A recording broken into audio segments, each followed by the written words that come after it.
Welcome to Strictly Business, which is sponsored by the Bellingham Business Association, the BBA, a nonprofit organization that supports local business and gives back to the community. I'm Marjorie Turner-Hollman, and I'll be your host today. I'm a longtime Bellingham resident, personal historian, freelance writer, and a board member of the BBA. As a personal historian, I help you turn your family tales into written stories in book form that you can be proud to share with your family and friends. I'm also the producer of the Bellingham Mendon Veterans Oral History Project, which collects stories from local veterans about their military experience. We tape interviews of veterans right here at the Cable 8 studios, then forward the stories on to the Library of Congress. Thanks to Cable 8 and many others who are supporting this project.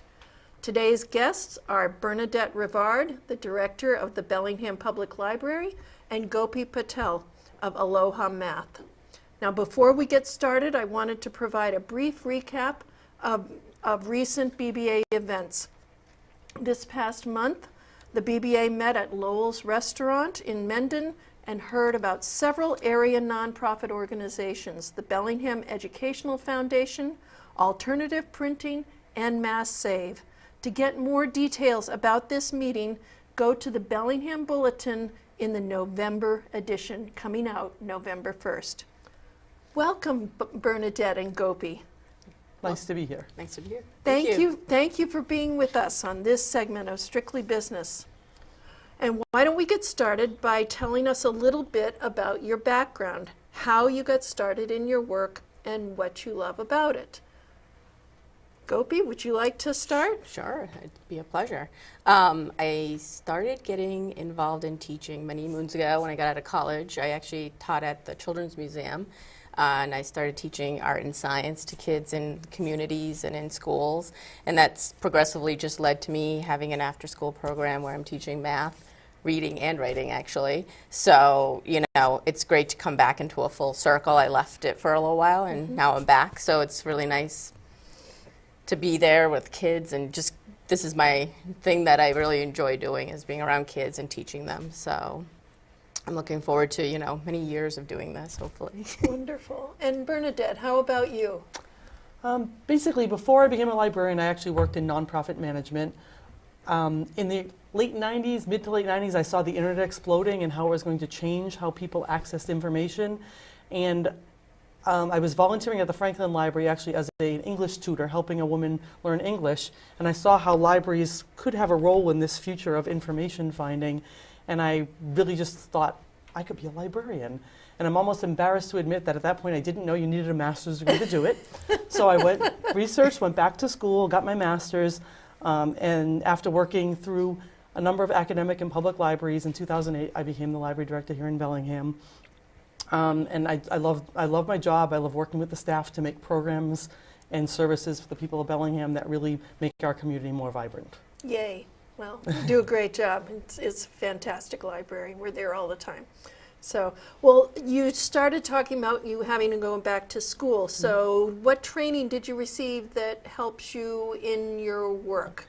Obviously the master's degree is, the kind of the gold standard of librarianship, but there's a lot more that you can learn in other ways. I've learned, working in libraries was probably more eye-opening than getting one thing, people, oh, you work in a library, it must be quiet. You hear that all the time. And they're not anymore. Libraries are community centers. There's a lot of activity. There's a lot of things going on. I do have a business background. I have a bachelor's degree in business. So that helps with the whole budgeting and finance part of my job, which is very important.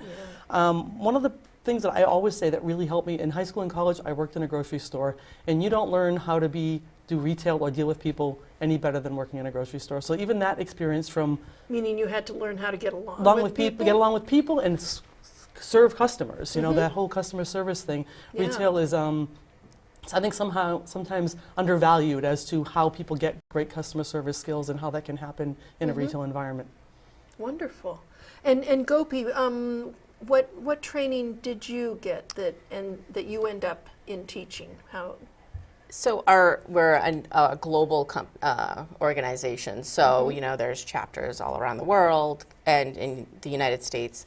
So our headquarters is located in New Jersey. So there's a lot of extensive training that has to be done prior to becoming a franchise owner or prior to even teaching. So there's, a curriculum that they have set, which is very strict guidelines on who can teach and who cannot teach, the method that we've been trained to do. So it's not very simple as just walking in and being like, okay, here we go, we're going to teach math, or we're going to teach reading. So the standards are very hard, and we hold everyone who's going to, teach in our program to those same standards, including ourselves. So it's not so black and white, but there's a whole process that goes into it on a corporate level. So this is beyond academic training? Beyond acamic training, yes. So you still have to already I have a bachelor's? I have we all have, my partner and I both have our bachelors, we're both college educated. So, but beyond that, there's, a criteria that the corporate holds for us to be able to make sure we can keep the same standards across the board, so. And that's beyond teacher certification, that are state certifications? So it's not quite, we don't quite follow the guidelines, say, on a state level. It's sort of mandated within our own organization of what they feel is a standard. So, most of the folks that you'll meet that own centers or franchisees typically have a master's, at least college educated, and then throughout corporate, we have consistent trainings. So it's not just, you go and you get trained. It's goes on all year long, every year. So it's always happening. It's probably, I would say, like monthly, if not every other month. Wow. We're mandatory to go in and constantly be training ourselves with new information, learning how to build relationships in our communities, to get them to where we really want them to know about who we are and what we want to do for them. Okay. Well, that leads into what specific types of things do you actually get trained to do? What services do you end up offering? So in our program, we're teaching math, reading, and writing. So our primary focus is usually working with kids that might be struggling a little bit, but we also have kids who want to excel in school and want to be challenged. So we typically try to work with a range of different types of kids, and we feel that the foundation of our math program is based on knowing, adding, subtracting, multiplying, and dividing. They're the core foundations. Sure. And if you can instill that in our children at a very young age, then they will grow to enjoy math because it won't be as difficult. So these are the foundations that build to everything you're going to learn, whether it's geometry, algebra, trig, calculus. It all comes back to this core foundation. So that's our goal. And same with reading and writing. It's the same idea. It's this building process that we work on. So one thing leads to the next. So you can become better writers, better readers, better spellers. And, be excited about going to the library and getting a book. I see it all the time. Kids get thrilled at the idea when they can figure it out. They see it and they're like, I got it. I've got it, and they want to go. They want to. Well, are these just individual classes? Do you do individual tutoring? Do you do group classes? It's group classes. It's very minimal. We don't have more than 9 to 10 students in our math class, but our reading class is only 4, maxing out at 4 students. So it's very personalized. So we can be able to give the time the individual student needs to be really able to understand what we're teaching them and work. And it's a 2-hour class, which parents sometimes think, whoa, 2 hours? Like, that's a long time for them to be there. It goes by so quick. The kids don't even realize they've been there for 2 hours. They have a blast. They have a great time. And I think sometimes it's figuring out how to get kids excited about something that they typically may not be. So we are able to do that and get kids really involved, and they like challenging themselves and challenging their peers, and they get excited when they can beat someone at, a math equation that, they thought they couldn't do, and they're like, I've got it, So it's really rewarding to see that. And these are like once a week classes? It's once a week. Yep, we meet once a week, and depending on we teach in the evenings after 5 and the weekdays, and then on the weekends we have classes as well to accommodate. Good. All right. Bernadette, same kind of thing. Talk to us about what sort of services are available at the library. I know some of them, but I bet there's even more that I don't even know. The first thing I'd like to say, if it's been a long time since you've been to your library, stop by, because it's so much more going on there than there was. Even the 5 years I've been in Bellingham, we've expanded services a lot. The quantity and the quality, I think, of our programming is greatly increased. Yes, we still have books.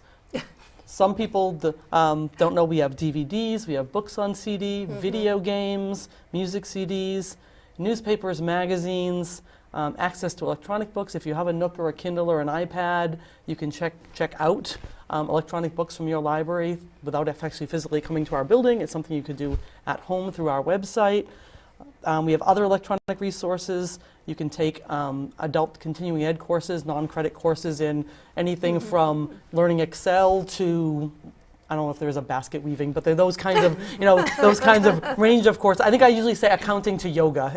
There's no Z courses. Accounting to yoga. No zoology. There's no, but it probably is a biology one, but nothing under Z. It ends with yoga. Online language learning software. If you want to learn a language or refresh your learning of a language, we have an online learning language software that you can access through our website. And these are free courses? They're free. They're free with a library card. If you're a Bellingham resident, come and get a library card. They're free. The online language learning has, all the popular languages, and the funny one they added this year was pirate. So if you want to learn pirate, like Speak Like a Pirate Day, you've heard of that thing? You can learn pirate. But all the traditional Romance languages, Arabic, Chinese, any kind of language you want to learn, they're there. And it's interactive, so it's a website where you hear it, you see it, you do it on a computer. Unlike a lot of people have trouble sometimes when it's just CDs in their car and they're just listening to something. Right. I think sometimes seeing it can help. We have online job searching tools. I was just going to ask if the job searching is continuing. We're not doing the formal classes that we did 2 years ago, but I would say at least once or twice a week we're helping someone that needs help with their job searching. We still have the software there, which helps people do like career assessment stuff. What am I good at? What do I like to do, to help them think of things outside of the careers that they may feel boxed into. It's like I need to do something different, and find ways to do that. Well, you have computers there that people say, I don't have any access to the internet, and that's just not true. Right. We have 10 public access computers people can use with a library card, or we do give guest passes to people that don't have them, don't have a card. We also have Wi-Fi in the building, so if you have your own, iPad, laptop, just come to our building and you can access the internet for free. So if if there is a financial issue where you can't afford the internet, we're a place you can get it for free. And I've encouraged people to come and ask you all if they need help with accessing the internet, that you will also help them walk through what it is. We help people set up email addresses all the time, people that don't have it, especially people that are looking for work that haven't looked in 20 years before you needed an email to get a job. We're still helping people do that. What librarians do well is find good information. So the internet is what we do. It's in a different format. 30 years ago we did books, and we found information in books. Now, not that there isn't information in books, but so much information is available on the internet, and so much good information is there, and we're the I think of the curators of it, that we can help people access that good information. When I was one of the how do you help people in Bellingham, you've just described all sorts of things, and I was thinking about how does your tutoring help families in Bellingham? How does that work? Do people come to you because their children are having trouble in school? How does that work, Gopi? Yes, so I think we have a combination of things that happen. We want to reach out in our community, and I have said that this is a big year for us in trying to push to really connect with our community. Through outlets. Working with Bernadette, she and I had just recently met, so we're looking at ways to possibly connect.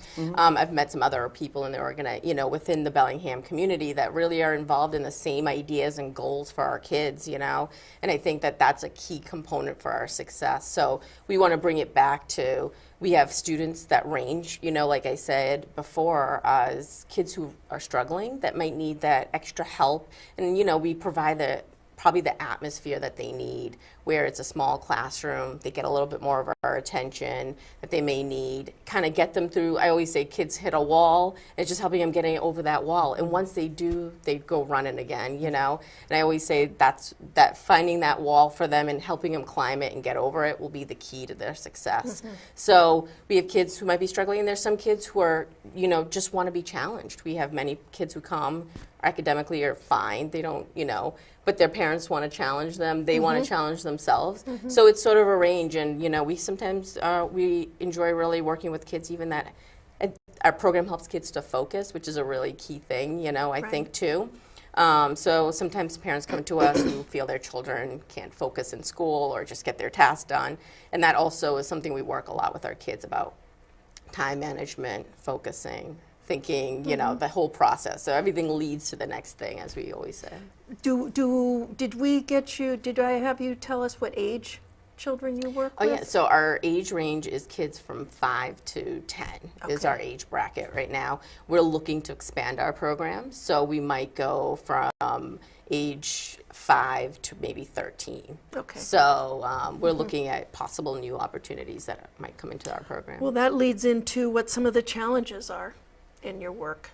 Do you want to tell us what are some of the more challenging parts of this kind of work? I think, you know, one of our challenges is probably finding ways to connect within our own community, to have parents realize how important it is to invest in their children at a really young age. We're asking parents to look at, you know, an investment on their part for their kids that are at a really young age, and it's sometimes a really hard concept for parents to understand why put the investment at such a young age into their child versus when they're older, you know. So I think that's one of the things, is getting parents to see that investing young and early will save you a lot of grief down the road, hopefully, you know, academically with your child. You So. were explaining that the other night when we met at the dinner. What can Yeah. you just expand just a little more of why that makes sense? So, you know, at a young age, I think kids can be trained to think a certain way and develop a certain way.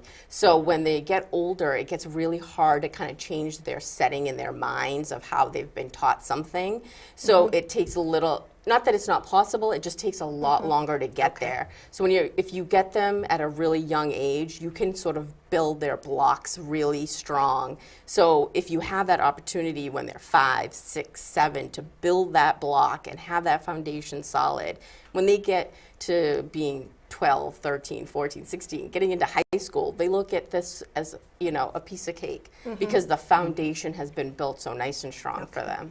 And what about you, Bernadette? What sort of challenges do you face? One of the first one that comes to mind is technology. It changes so fast. Everything is changing so quickly. And we have people coming to us for help. You know, someone's got a Nook, someone's got a Kindle, someone's got this. And just what device do they have? What are they trying to do? How are they trying to use it? And how can we get them the information they need off that device? And keeping the staff trained on that it can be a challenge. And I have some people that are very good at, they know one. So, okay, so-and-so has an iPad, go to that person with the iPad questions and go to someone else with the, because So you don't try to be expert in everything. nobody can be an expert in everything. It's just just a lot to learn. Another challenge that libraries in general are experiencing is the demand for ebook content. Ebook public, basically everybody wants the bestseller on their ebook and they want it the day it comes out. The challenges libraries have is the publishers put restrictions on how they sell these things. The example I know, if you want to, you go to Amazon.com and you want to buy an ebook of a James Patterson book, it'll cost you $9.99. For my library to buy that, it cost me $80. Really? Yes, yeah. So they boost the price for libraries because they know it's going to get multiple uses. And then there are some ebook publishers that won't even sell the ebooks to libraries. So people say, why can't you get me and we can't because the publisher won't sell them to us. So there's a lot of pushback from the library community nationwide and even worldwide to put pressure on the publishers to stop playing ball, kind of, so to speak.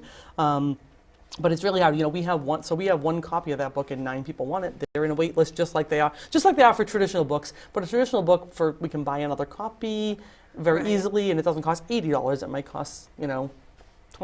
So it's an easier to get multiple. So that's a real challenge. Our ebook use for the last 5 years has doubled every year. I mean, every year more and more people are getting these devices and they're reading books on devices as opposed to. So they're still reading, they're just using different forms. They're right, and we're getting, not that, traditional books still go out probably 1,000 times more than these electronic ones do. But I think over time you're going to see some convergence of the numbers as more and more people get devices. Okay. And my last challenge that I wrote is finding funding for things that are outside the regular library budget. The town is very generous. We have a very, the town is very supportive of the library, but there's always things that we'd love to do that you kind of make that push to get a little bit more money from other sources. And we apply for grants and we do all kinds of things to try to get those other funding sources. Well, that leads us, we haven't Yeah. even had a chance to talk about the seismograph, have Yes. we? No, we haven't. And that's in my, Is that, I'd love to spend 2 minutes talking about it if that yes, would be great. yes, please Okay. do, because we're going to run out of So, time in very January, quickly. the library will be getting, through the Western Observatory, an educational seismograph. This is a piece of equipment that will be attached to a computer that will be hooked up to the United States Geological Survey and will be providing data on seismic activity in Bellingham. Earthquakes, Earthquakes, earth right. shaking. Earthquakes, right, Oh in my Bellingham. goodness. And we'll be able to see things that happen all around the world on the seismograph in Bellingham. That's so exciting. So we went to the Western Library to see how it worked. They have one, Yeah. and it's a wonderful educational opportunity. The 8th grade Earth Science class will be coming to the library for half-day field trips to do their curriculum standards And they can just walk down the street. to see it. So we're really excited That's about so this. cool. This will be coming in January. We'll be doing programming for all ages, adults included, Yeah. from January through April. So keep an eye out for it. It's going to be really, really Oh, fun. it's very, very exciting. It is really exciting. Yeah, I can't wait. Yeah. Okay, well, now we move into something surprising that you've encountered in your years of working in your work life. Tell me something that we might be surprised, that we might not think to think about. When I was thinking of this question, I was like, I had a hard time thinking of something. But one thing I think that it's not surprising, but it's improving is our relationship with the schools. There's always been, and I wouldn't call it an adversarial relationship, but it's a struggle. We're doing what we're doing, they're doing what they're doing, and trying to see how we can collaborate has been a challenge, and it's actually getting a lot better. As you know, our children's librarian, Steve Fowler, is incredible. He's been really working very hard to bring those relationships. He's been going into the schools, He's been going into the hasn't he? schools. He's been reading in the schools. He's been working with them on the summer reading lists. So the summer reading lists, the library has some input into the content of those, make sure we can get the books so we can Right. have the stuff that the kids need. And we are working better together. This program for the seismograph with the 8th grader science teachers is a great collaboration. When I became a librarian, I was surprised, and it's not just in Bellingham, how there's always been a hard thing to mix, and I think it's getting better here, and I'm very happy to Oh, say that's that. wonderful. That's hooray. And what about you, Gopi? What's something surprising about this tutoring business, that, if I may call it a tutoring business? Yeah, sure. All right. Kind of is, yeah. What's something surprising you've experienced over the years? You know, I think the thing that surprises me probably the most is dedication from parents who come to our program. You know, it's not just a commitment I always see from students, but it's also a commitment from the parents Sure. to give that time, to bring them there, to pick them up, to come in and speak with me, to take the feedback I give them, you know, every visit, and really working with their child to develop them. I think that to me is like an amazing thing to see, how committed parents can be to their child's education, and I think that brings joy. And you know, I think that that's there in this community. I think there's a lot of parents here in this community that want to do this and see their kids succeed, and you know, it's always a surprise, and it's a great surprise. It brings a lot of, you know, it unites a lot of people on a lot of different fronts, you know, from the library to the school to a program like us. The goal is to kind of get us all, you know, united and see for the greater good, you know, and I think that's always a great surprise. Very good. Is there anything else that either of you, we're winding up pretty close, is there anything else you'd like to add that I didn't ask you about? I just have one thing. If people are looking for ways to support the library, Sure. we do have a nonprofit group, the Friends of the Bellingham Library, that support programs. They provide money for programs and performers. If you go to our website, there's a link, and you could join the Friends. It's only $10. They do have a programming coming up. We're having a book sale in a couple of weeks. Do they have so- regular meetings? They meet, Who yep, should, they meet. Who should they Yep. talk to? Lisa Cavosa is the president of the Okay. Friends of the Library. There is a link off of our website okay. to the Friends website. They meet the first Monday of the month at 7 o'clock. At the library. At the library, unless it's a holiday. And then we have to kind of make a different date on the Mondays if there's holidays. Okay. But we're meeting next Monday, November 4th at 7 o'clock. All right. So, and what else? What else didn't I ask you about that you wished you could have had a chance to talk about? I really hope that parents can come out, check us out, where we are. We're located right behind the Dairy Queen, 15 North Main Street. You could check us out at alohausa.com to see what we're about. If you don't want to have any kind of conversation, since there is the World Wide Web that we all love now for finding Right. information. Right. So, we're more than happy to discuss and talk to you about anything. So feel free to call us and we can, have an open discussion. And that was my last question, was let our viewers know the best way they have to contact you. So you have a web. We have a website, and it's alohausa.com, and you can reach us, through that way. You can call us. We're all over the place. Is the number, do we have the number, is going to be at the end of the Yes, closing credits? exactly, yes. Excellent. And what about you, Brit? Yep, the library's website is www.bellinghamlibrary.org. All of our staff names, phone numbers, and emails are all on our website, so if you want to contact anybody, it's all right there. And you've got a Facebook page Yeah, and we have everything? we have a Facebook page. Friend us on Facebook. You get to see some great pictures of all kinds of That's fun great. things that happen at the That's library. great. Okay. All right. Well, with the time remaining, I want to remind our viewers that the next meeting of the BBA will be the Taste of Bellingham held at the Public Library, November 13th, Wednesday evening from 6 to 8 o'clock. All members of the Bellingham business community are invited to attend, and the cost is $10 per person. So please email Sue Grady at contact@bellinghambusinessassociation.org to reserve a slot. Seating is limited, and this is a very popular event. We get to have all sorts of restaurants from Bellingham that are going to be bringing samples, delicious, their tastiest samples for us to have for dinner. It's a really nice event. So in closing, I want to thank Bernadette Rivard and Gopi Patel for being my guests today. Now please check back in for the next edition of Strictly Business coming in, let's see, I think it's going to be in December, because this is the November edition. Thank you. Bye-bye.